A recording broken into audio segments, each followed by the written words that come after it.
മഹാനായ യൂസുഫ് നബി അലൈഹിസ്സലാമിന്റെ ചരിത്രം അല്ലാഹുവിന്റെ വിശുദ്ധമായ ഖുർആനിൽ കാണാം. യൂസുഫ് നബിയുടെയും സുലൈഖ എന്ന് പറയുന്ന പെണ്ണിന്റെ ചരിത്രം അല്ലാഹുവിന്റെ പരിശുദ്ധമായ ഖുർആൻ അവിടുന്ന് പരിചയപ്പെടുത്തി തരുന്നുണ്ട്. മനോഹരമായ ഒരു ചരിത്രമാണ് യൂസുഫ് നബി അലൈഹിസ്സലാമിന്റെ ചരിത്രം. സൂറത്തു യൂസുഫ് എന്ന് പറയുന്ന ഒരു അധ്യായം തന്നെ അല്ലാഹുവിന്റെ വിശുദ്ധമായ ഖുർആനിലുണ്ട്. യൂസുഫ് നബിയുടെ ചരിത്രം അറിയുമല്ലോ, യൂസുഫ് നബിയുടെ സൗന്ദര്യം അറിയുമല്ലോ. അല്ലാഹു സുബ്ഹാനഹു വ തആല യൂസുഫ് നബിക്ക് കൊടുത്ത സൗന്ദര്യം എന്തെന്നറിയുമോ? ആ യൂസുഫ് നബിയുടെ സൗന്ദര്യം കണ്ടിട്ടാണല്ലോ സുലൈഖയുടെ കൊട്ടാരത്തിലെ പെണ്ണുങ്ങള് തന്റെ കയ്യിലിരുന്ന കത്തി കൊണ്ട് അറിയാതെ അവരുടെ കൈവിരലുകൾ മുറിച്ചുപോയെന്ന് ചരിത്രം പറയുന്നത്. യൂസുഫ് നബിക്ക് വല്ലാത്ത സൗന്ദര്യമാണ്. എന്റെ പ്രിയമുള്ളവരെ, നാം ഇന്ന് കാണുന്ന സൗന്ദര്യമല്ല. അള്ളാഹുവിന്റെ പ്രവാചകൻ അവിടെന്ന് പറഞ്ഞു, സ്വഹാബാ, സ്വർഗത്തിൽ എല്ലാവർക്കും 33 വയസ്സാണ്. റസൂലുള്ളാഹി സ്വല്ലല്ലാഹു അലൈഹി വസല്ലമ തങ്ങൾ അവിടെന്ന് പറഞ്ഞു, സ്വർഗത്തിൽ എല്ലാവർക്കും 33 വയസ്സ്. അവിടെ കറുത്തവരില്ല, അവിടെ ഇരുനിറമുള്ളവരില്ല, അവിടെ വെളുപ്പുള്ളവരില്ല, എല്ലാവർക്കും ഒരേ സൗന്ദര്യം. മഹാനായ യൂസുഫ് നബി അലൈഹിസ്സലാമിന്റെ സൗന്ദര്യമാണെന്ന് നബി മുഹമ്മദ് മുസ്തഫ സല്ലല്ലാഹു അലൈഹി വസല്ലം മുത്തുനബി അവിടെന്ന് പറഞ്ഞു.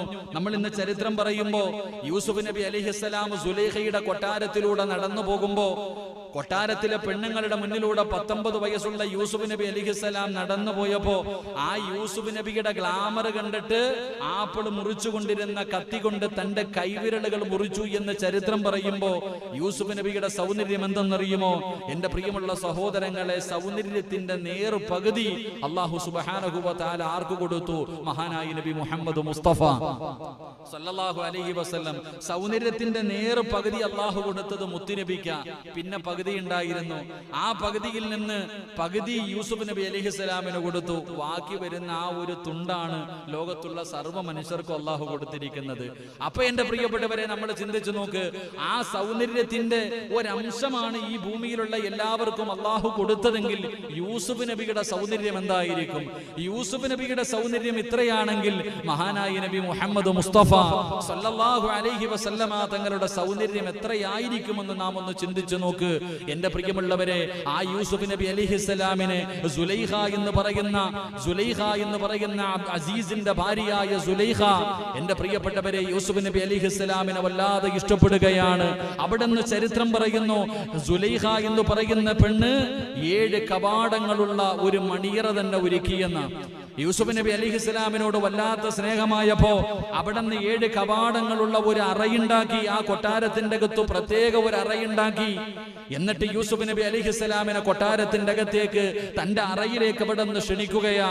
യൂസുഫ് നബി അലൈഹിസ്സലാം ആ കൊട്ടാരത്തിന്റെ ഉള്ളറകളിലേക്ക് കടന്നു പോകുമ്പോൾ ഓരോ കവാടങ്ങളും അടയ്ക്കുകയാണ്. അവസാനം സുലൈഖയുടെ മണിയറക്കകത്തേക്ക് കടന്നു ചെല്ലുമ്പോൾ അല്ലാഹുവേ, പടച്ചവനെ, മനോഹരമായ വസ്ത്രങ്ങൾ ധരിച്ചുകൊണ്ട് ഏതൊരാണും കണ്ടാൽ കൊതിക്കുന്ന രീതിയിൽ സുലൈഖ എന്ന് പറയുന്ന പെണ്ണുണ്ടല്ലോ, യൂസുഫ് നബി അലൈഹിസ്സലാമിനെ ചാരുകസേരയിൽ ഇങ്ങനെ ഇരുന്നു കൊണ്ട് ആനയിക്കുകയാണ്. യൂസുഫ് നബി അലൈഹിസ്സലാം, അതാ യൂസുഫ് എന്ന് പറയുന്ന ചെറുപ്പക്കാരൻ സുലൈഖയുടെ മണിയറക്കകത്തേക്ക് കടന്നു ചെല്ലുമ്പോ പടച്ചവനെ, അവിടുന്ന് ചരിത്രം പറയുകയാ. സുലൈഖ വിളിക്കുന്നു, യൂസുഫേ, എന്തൊരു സൗന്ദര്യമാണ് യൂസുഫേ, നിന്റെ കണ്ണുകളുണ്ടല്ലോ, നിന്റെ ചുണ്ടുകളുണ്ടല്ലോ, നിന്റെ ശരീരമുണ്ടല്ലോ, അതെന്നെ വല്ലാതെ കൊതിപ്പിക്കുന്നു എന്ന് സുലൈഖ പറയുമ്പോ യൂസുഫ് നബി അലൈഹിസ്സലാം അവിടെന്ന് പറയുകയാണ്, എന്റെ ഈ കണ്ണുണ്ടല്ലോ, ഞാൻ മരിച്ചു കഴിഞ്ഞ് 3 ദിവസം കഴിഞ്ഞ് എന്റെ ഖബറിലേക്ക് വന്നു നോക്കിയാൽ എന്റെ ഈ കണ്ണുണ്ടല്ലോ, എന്റെ മുഖത്തൂടെ ഇങ്ങനെ ഒലിച്ചിറങ്ങുന്നത് കാണാ. എന്റെ ഈ ശരീരം മുഴുവനും പുഴുക്കൾ തിന്നുകയാണ്.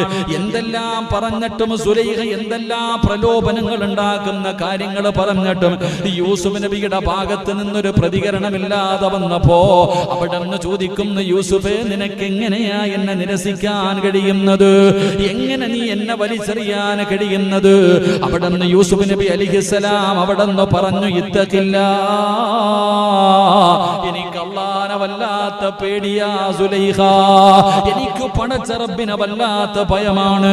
എന്റെ പ്രിയമുള്ളവരെ, നമുക്ക് ചരിത്രമറിയാം.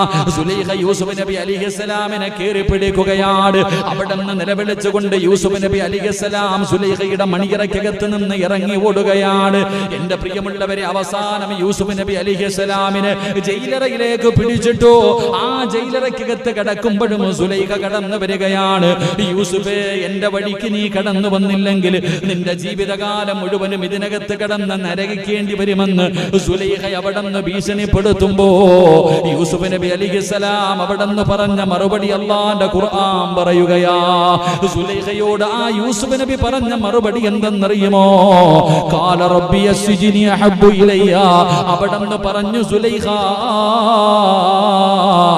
എനിക്ക് നിന്റെ ആഗ്രഹം സാധിച്ചു തരുന്നതിനേക്കാളും നല്ലത് എനിക്ക് ഈ ജയിലറയിൽ കിടക്കുന്നതാണ് ഇഷ്ടമെന്ന് അവിടെ നിന്ന് യൂസുഫ് നബി അലൈഹിസ്സലാം പറഞ്ഞു എന്ന് ചരിത്രം പറയുമ്പോ, എന്തിനാ സഹോദരങ്ങളെ ഇതുപോലെ ഒരു സൗകര്യമുണ്ടായിട്ട് ഏറ്റവും വലിയ സൗന്ദര്യായ പെണ്ണ് ഒരുങ്ങി മണിയറയ്ക്കകത്ത് വിളിച്ചൊരുക്കിയിട്ട് ഒരു മനുഷ്യനും കാണാത്ത രീതിയിൽ എല്ലാ സൗകര്യങ്ങൾ ഒരുക്കിയിട്ട് കിടപ്പറയിലേക്ക് വിളിച്ചപ്പോ യൂസുഫ് നബി അവിടെ നിന്ന് പറഞ്ഞത്, ഇത്തഖില്ലാ, ആര് കണ്ടില്ലെങ്കിലും അല്ലാഹ് കാണുമല്ലോ, ആര് കണ്ടില്ലെങ്കിലും അല്ലാഹ് കാണുമല്ലോ. എന്റെ പ്രിയമുള്ളവരെ, ഇന്ന് വെള്ളിയാഴ്ച ദിവസമാണല്ലോ. ഞാനും നിങ്ങളും എല്ലാവരും ഇന്ന് സൂറത്തുൽ കഹ്ഫ് ഓതിയ ദിവസമാണല്ലോ. എന്റെ പ്രിയമുള്ളവരെ, ചരിത്രം എടുത്തു നോക്ക്. ആ സൂറത്തുൽ കഹ്ഫിന്റെ അകത്ത് ഒരുപാട് ചരിത്രങ്ങൾ അല്ലാഹു പറയുന്നുണ്ടല്ലോ. എന്റെ പ്രിയമുള്ളവരെ, ഗുഹയ്ക്കകത്ത് അകപ്പെട്ടു പോയ 3 സഹോദരങ്ങൾ, 3 ചെറുപ്പക്കാരുടെ ചരിത്രം അല്ലാഹുവിന്റെ ഖുർആൻ പറയുന്നുണ്ട്. അതിനകത്തൊരു മനുഷ്യൻ അവിടെ നിന്ന് പറഞ്ഞല്ലോ, അല്ലാഹുവേ, സുന്ദരിയായ ഒരു പെണ്ണ് എന്റെ മുന്നിലേക്ക് കടന്നു വന്നു, എനിക്ക് എന്തും ചെയ്യാനുള്ള അവസരമുണ്ടായി.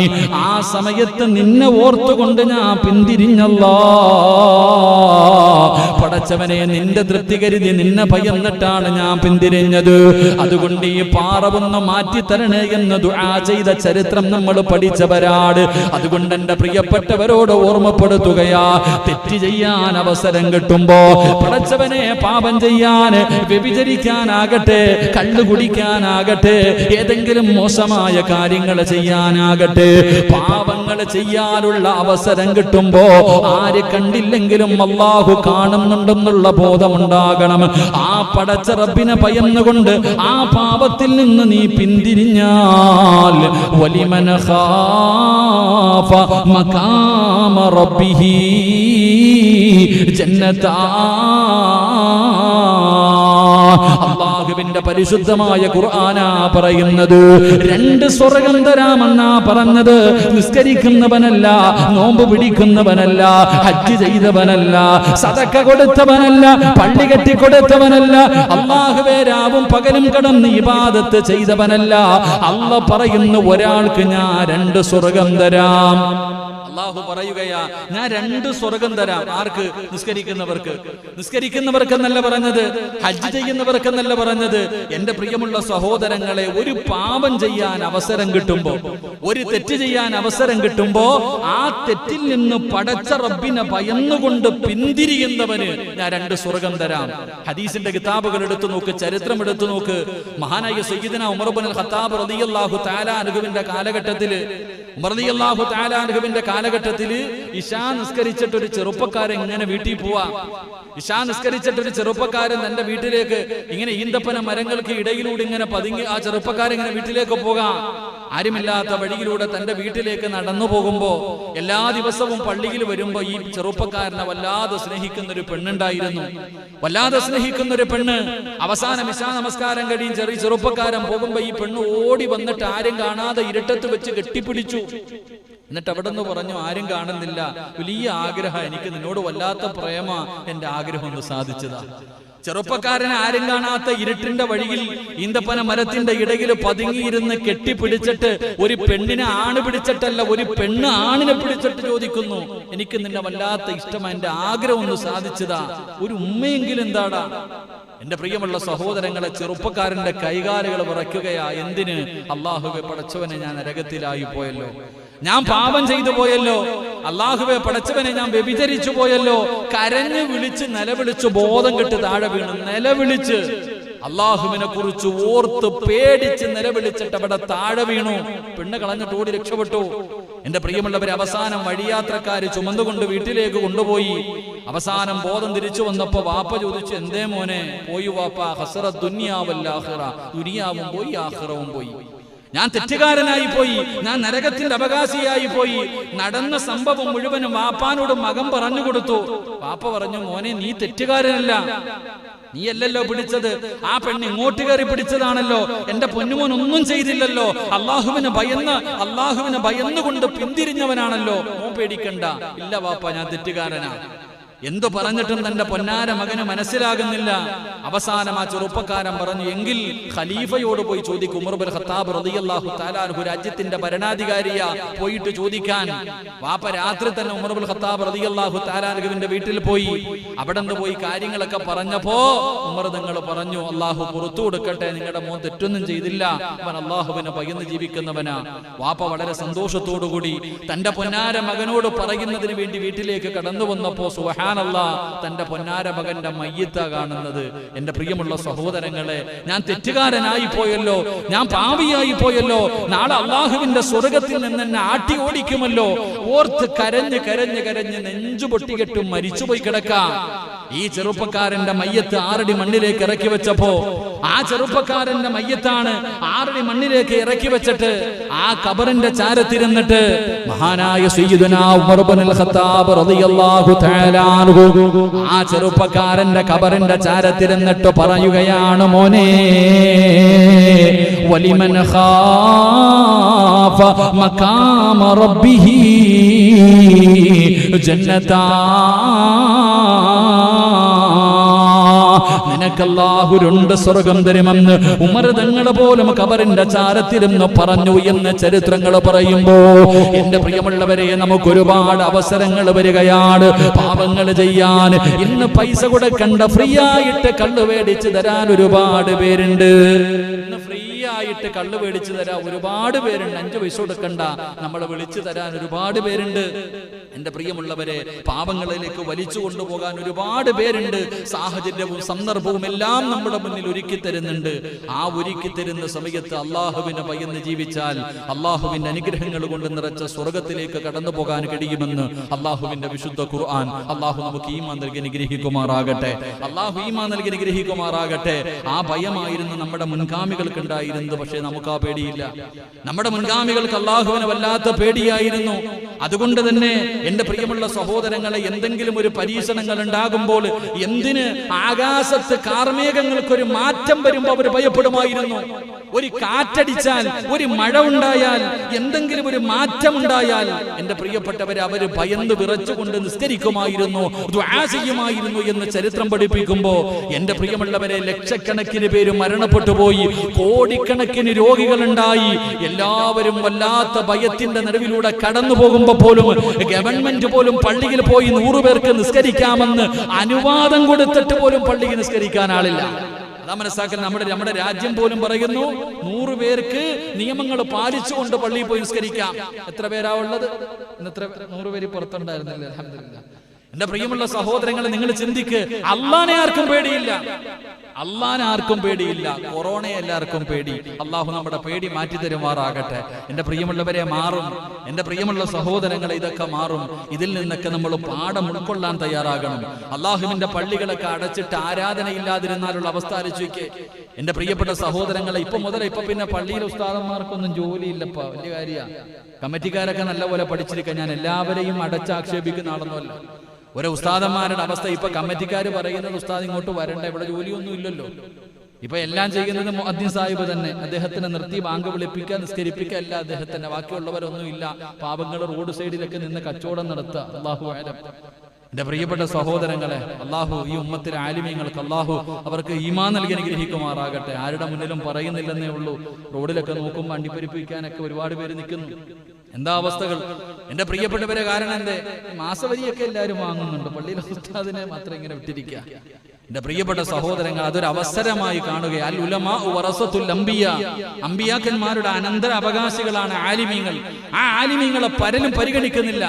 അത് പിരിച്ചുവിട്ടിരിക്കുക എല്ലാത്തിനെയും. പൊക്കോ, ജോലിയൊന്നുമില്ല, മദ്രസ ഇല്ല, അൽഹംദുലില്ലാ ഇപ്പൊ അതൊക്കെ ഫ്രീ ആണല്ലോ, എല്ലാം ഓൺലൈൻ ആണല്ലോ എന്ന് പറഞ്ഞിട്ട് ഉസ്താദന്മാരെയൊക്കെ പരിഗണിക്കാത്തൊരവസ്ഥ ഒരിക്കലും അങ്ങനെ ഉണ്ടാവരുത്. അൽഹംദുലില്ലാ നമ്മുടെ പിന്നെ ജമാഅത്ത് ഉസ്താദന്മാരൊക്കെ ഇവിടെ തന്നെ ഉണ്ട്. മുസമ്മിൽ ഉസ്താദ് നാട്ടിൽ പോകാൻ പറ്റുന്നില്ലെന്നുള്ള പരാതിയേ ഉള്ളൂ. ഇന്നും പറഞ്ഞ് പെണ്ണുമ്പിള്ള ഭയങ്കര കരച്ചിലാണെന്ന്, വീട്ടിൽ പോകുമ്പോൾ ഇതാ അവസ്ഥ. അൽഹംദുലില്ലാ അല്ലാഹു അദ്ദേഹത്തിന് നല്ല ശബ്ദം, അൽഹംദുലില്ലാ അല്ലാഹു അദ്ദേഹത്തിന്റെ ശബ്ദം അല്ലാഹു നിലനിർത്തി കൊടുക്കുമാറാകട്ടെ. കരുണക്കടലായ പടച്ച റബ്ബ് ഖുർആനിന്റെ ബറക്കത്ത് കൊണ്ട് അല്ലാഹു സാലിഹായ സന്താനങ്ങളെ അല്ലാഹു കൊടുത്ത് അനുഗ്രഹിക്കുമാറാകട്ടെ. അതുകൊണ്ട് എന്റെ പ്രിയമുള്ള സഹോദരങ്ങളെ, പാപം ചെയ്യാൻ അവസരം കിട്ടുമ്പോൾ, തെറ്റ് ചെയ്യാൻ അവസരം കിട്ടുമ്പോൾ ആ തെറ്റുകൾക്ക് മുഖം തിരിച്ച് നടക്കാൻ നമ്മളെ കൊണ്ട് കഴിയണം.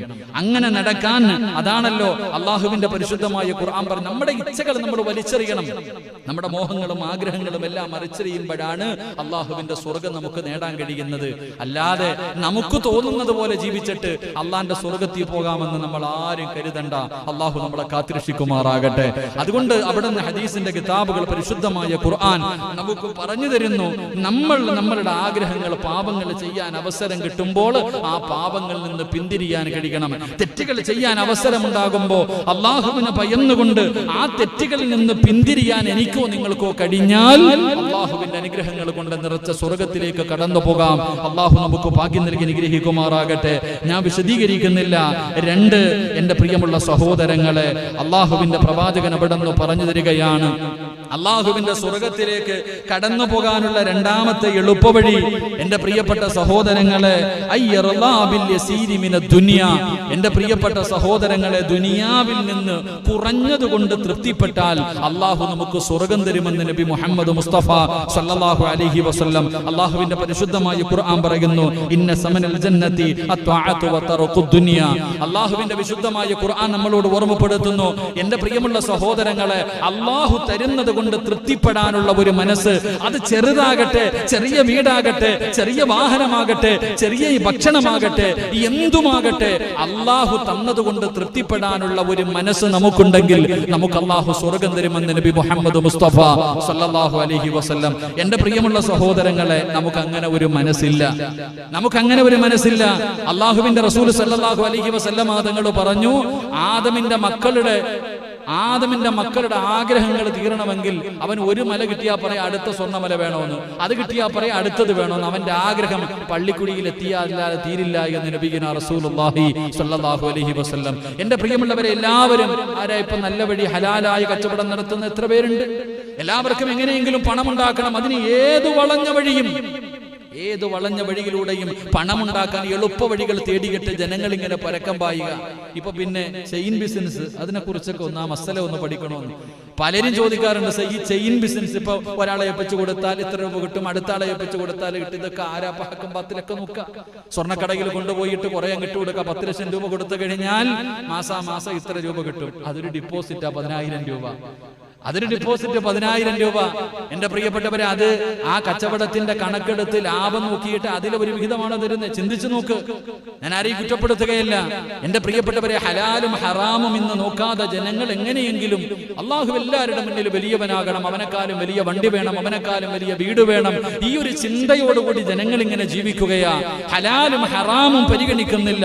അള്ളാഹുവിന്റെ റസൂൽ സല്ലല്ലാഹു അലൈഹി വസല്ലമ തങ്ങൾ പറഞ്ഞു, അള്ളാഹു തന്നതുകൊണ്ട് തൃപ്തിപ്പെട്, അള്ളാഹു തന്നതുകൊണ്ട് തൃപ്തിപ്പെട്. അവനാണ് ലോകത്തിലെ ഏറ്റവും വലിയ സമ്പന്നൻ. എന്ന് പഠിപ്പിച്ചു തരികയാ. അള്ളാഹുവിന് ഒരാളെ ഇഷ്ടപ്പെട്ടു കഴിഞ്ഞാൽ അള്ളാഹു അങ്ങനെ. എന്റെ പ്രിയപ്പെട്ടവരെ, നിങ്ങൾ ചിന്തിച്ചു നോക്ക്. ഈ ലോകം തന്നെ സൃഷ്ടിക്കാൻ കാരണക്കാരനായ അഷ്റഫുൽ ഖൽഖി നബി മുഹമ്മദ് മുസ്തഫ നബി മുഹമ്മദ് മുസ്തഫ സല്ലല്ലാഹു അലൈഹി വസല്ലമ തങ്ങൾ, ആ പ്രവാചകന്റെ ജീവിതം ഒന്ന് എടുത്തു നോക്കിയാൽ മതി. ഈ ചങ്ങനാശ്ശേരി പായ ഈ ഇരിക്കണ പായിപ്പാട്ടുകാരെങ്കിലും വിശപ്പ് സഹിക്കാൻ കഴിയാതെ വയറ്റത്ത് കല്ല് വെച്ച് കെട്ടിയിട്ടുണ്ടോ? നമ്മൾ ആരെങ്കിലും വിശപ്പ് സഹിക്കാൻ കഴിയാതെ വയറ്റത്ത് കല്ല് വെച്ച് കെട്ടിയിട്ടുണ്ടോ? ഇല പറിച്ച് തിന്നിട്ടുണ്ടോ? ഇല്ലല്ലോ. എന്നാ മുത്തുനബി മുഹമ്മദ് മുസ്തഫ സല്ലല്ലാഹു അലൈഹി വസല്ലമ തങ്ങൾ തന്റെ വയറ്റത്ത് അനുചരന്മാര് മുഴുവനും ഒരു കല്ല് വെച്ചപ്പോ നേതാവ് 2 കല്ല വെച്ച് കെട്ടിയിട്ട് നടക്കാം. ഇന്ന് നമ്മളിപ്പോ ചിന്തിക്കുന്നത്, ഉസ്താദെ വയറ്റി കല്ല് വെച്ച് കെട്ടിയ വിശപ്പ് മാറുമോ? മാറുമോ? നമുക്കൊന്ന് ചിന്തിക്കാൻ പോലും കഴിയുന്നില്ല. എന്റെ പ്രിയമുള്ള സഹോദരങ്ങളെ, ചരിത്രം എടുത്തു നോക്ക്. അള്ളാഹുവിന്റെ പ്രവാചകൻ അവിടെ നിന്ന് പറഞ്ഞു, അള്ളാഹു ഒരു മനുഷ്യനെ ഇഷ്ടപ്പെട്ട് കഴിഞ്ഞാൽ അള്ളാഹു അവന് വേദനയും ദുഃഖവും പ്രതിസന്ധിയും പ്രയാസവും എല്ലാം അള്ളാഹു കൊടുക്കും.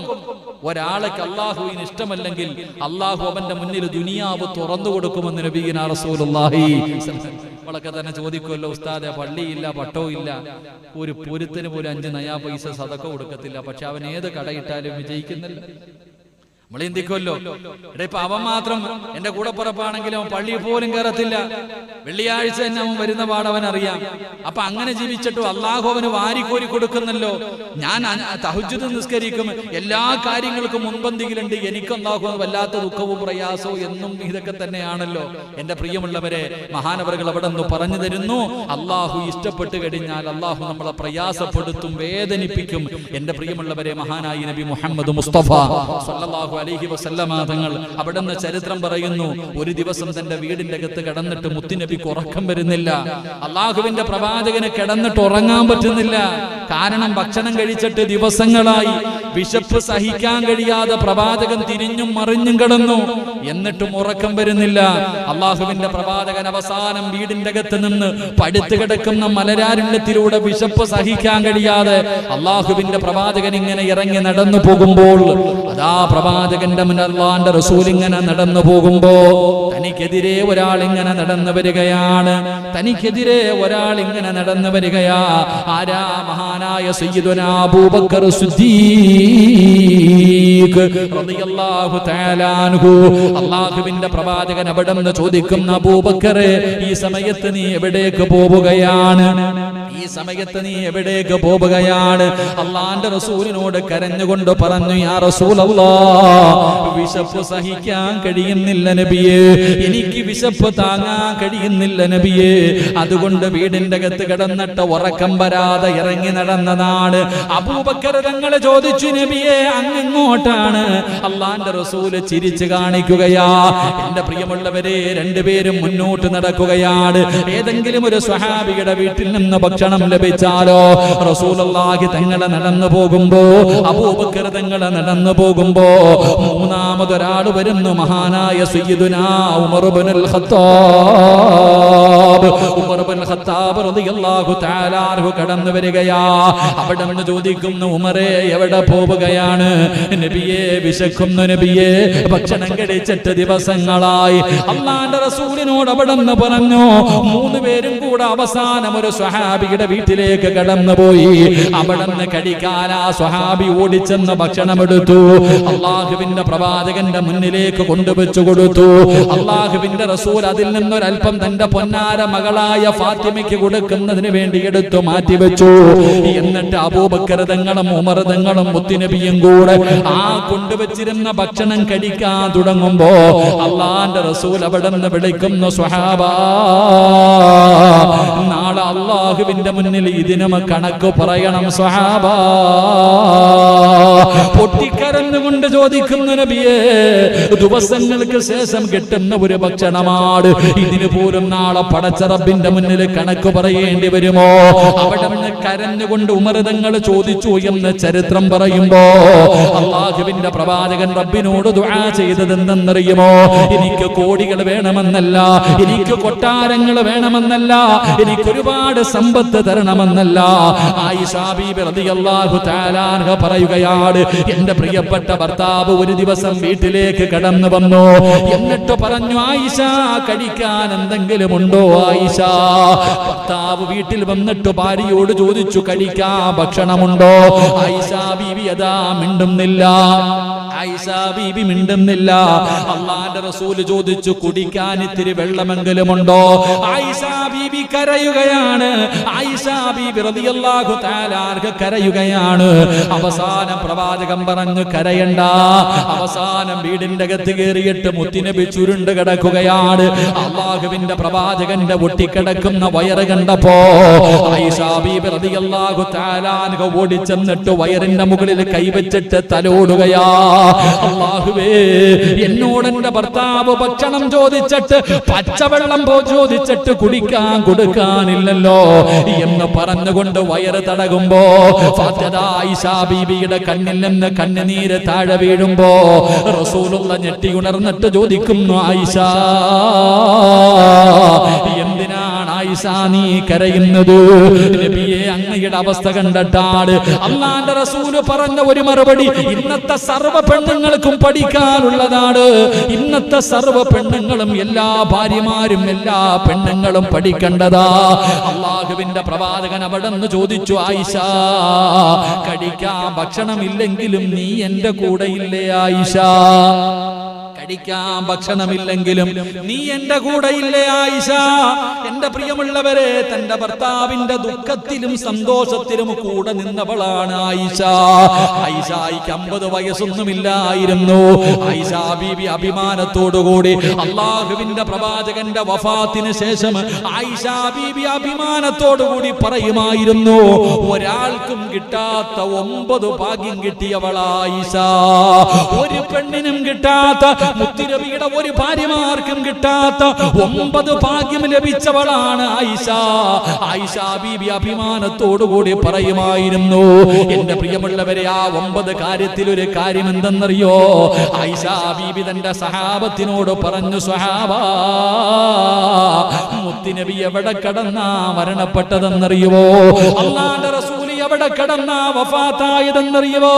ഈ ആയിഷയുടെ മടിത്തട്ടിലാ, ഈ ആയിഷയുടെ മടിത്തട്ടിൽ കിടന്നാ മുത്തുനബി വഫാത്തായത്. പ്രവാചകന്റെ വായ്ക്കുള്ളിലേക്ക്, തൊണ്ടക്കുടിയുടെ താഴേക്ക് അവസാനമായിട്ട് കടന്നു പോയത് സംസം വെള്ളമായിരുന്നില്ല. എന്റെ ഉമ്മനീരാ, എന്റെ ഉമ്മനീരാ എന്ന് അഭിമാനത്തോടുകൂടി ആയിഷ ബീബി പറയുമായിരുന്നു എന്ന് ചരിത്രം പറയുമ്പോ, അങ്ങനെ വരാനുള്ള കാരണം എന്തെന്നറിയുമോ? പടച്ചവനെ, പട്ടിണിയാകട്ടെ, ദുരിതമാകട്ടെ, ദുഃഖമാകട്ടെ, വേദനയാകട്ടെ, ഏത് പ്രതിസന്ധിയാകട്ടെ, തന്റെ ഭർത്താവിന്റെ കൂടെ നിൽക്കുന്നവളാകണം ഭാര്യ. എന്റെ പ്രിയമുള്ളവരെ, ഈ ആയിഷ ബീബി റളിയല്ലാഹു തആല അൻഹ നോക്കുമ്പോ, കഴിക്കാൻ ഭക്ഷണമില്ലാതെ, കുടിക്കാൻ വെള്ളമില്ലാതെ, വീടിന്റെ അകത്ത് പട്ടിണി കിടന്ന് ഉറങ്ങുന്ന ഭർത്താവുണ്ടല്ലോ, അവസാനം സുജൂദിൽ കിടന്ന് കരഞ്ഞുകൊണ്ട് ദുആ ചെയ്യുകയാ. അല്ലാഹുവിന്റെ റസൂൽ സുജൂദിൽ കിടന്ന് കരഞ്ഞുകൊണ്ട് ദുആ ചെയ്യുകയാണ്. ആയിഷ ബീബിക്ക് വല്ലാത്ത അത്ഭുതമായി. എന്താണ് മുത്തുനബി ദുആ ചെയ്യുന്നത്? അല്ലാഹുവിന്റെ പ്രവാചകൻ എന്താണ് ദുആ ചെയ്യുന്നത്? അവിടുന്ന് ചെന്ന് നോക്കുമ്പോ, സുബ്ഹാനല്ലാഹ്, മുത്തുനബി സുജൂദിൽ കിടന്ന് പാതിരാത്രി പടച്ച റബ്ബിന്റെ മുന്നിലേക്ക് അവിടുന്ന് ദുആ ചെയ്യുന്നത് എന്തെന്നറിയുമോ? അല്ലാഹുമ്മ ഹയ്യിനി മിസ്കീനാ, اللهم احيني مسكينا وامتني مسكينا. എന്റെ പ്രിയമുള്ളവരെ, പടച്ചവനെ സമ്പത്ത് തരണമെന്നല്ല, ആഡംബരം തരണമെന്നല്ല, അല്ലാഹുവേ, അല്ലാഹുമ്മ ഹയ്യിനി മിസ്കീനാ, ഒരു പാവപ്പെട്ടവനെ പോലെ നീ എന്നെ ജീവിപ്പിക്കണേ തമ്പുരാനെ, ഒരു പാവപ്പെട്ടവനെ പോലെ എന്നെ മരിപ്പിക്കണേ തമ്പുരാനെ, നാളെ പാവപ്പെട്ടവരുടെ കൂടെ എന്നെ ഒരുമിച്ച് കൂട്ടണേ തമ്പുരാന് എന്ന് ദുആ ചെയ്തു എന്ന് ചരിത്രങ്ങൾ പഠിപ്പിച്ചു തരുമ്പോ, എന്തുകൊണ്ടെന്നറിയുമോ? അല്ലാഹുവിന്റെ പ്രവാചകന് വയറ്റത്ത് കല്ല് വെച്ച് കെട്ടികെട്ട് നടന്നു പോകുമ്പോ, മഹാനായ മുഖറബുൽ അംലാഖ് മലക്ക് ജിബ്രീൽ അലൈഹിസ്സലാം കടന്നു വന്നിട്ട് ചോദിക്കുന്നു, നബിയേ, യാ റസൂലല്ലാഹ്, അല്ലാഹുവിന്റെ പ്രവാചകരെ, എന്തിനാ നബിയേ ഇങ്ങനെ നടക്കുന്നത്? എന്തിനാ നബിയേ ഇങ്ങനെ നടക്കുന്നത്? ഈ കാണുന്ന പർവ്വതമുണ്ടല്ലോ, ഈ ഉഹദ് മലയുണ്ടല്ലോ, കിലോമീറ്ററുകളോളം നീളമുള്ള ഉഹദ് മലയുണ്ടല്ലോ, ഞാൻ സ്വർണമാക്കി തരാ നബിയേ, എവിടെ പോയാലും കൂടെ വരും നബിയേ, അങ്ങെവിടെ പോയാലും പുറകെ ഈ സ്വർണമല നടന്നു വരും നബിയേ. അല്ലാഹുവിന്റെ റസൂൽ പറഞ്ഞു, വേണ്ട ജിബ്രീലേ, വേണ്ട ജിബ്രീലേ. കാരണം എന്തെന്നറിയുമോ?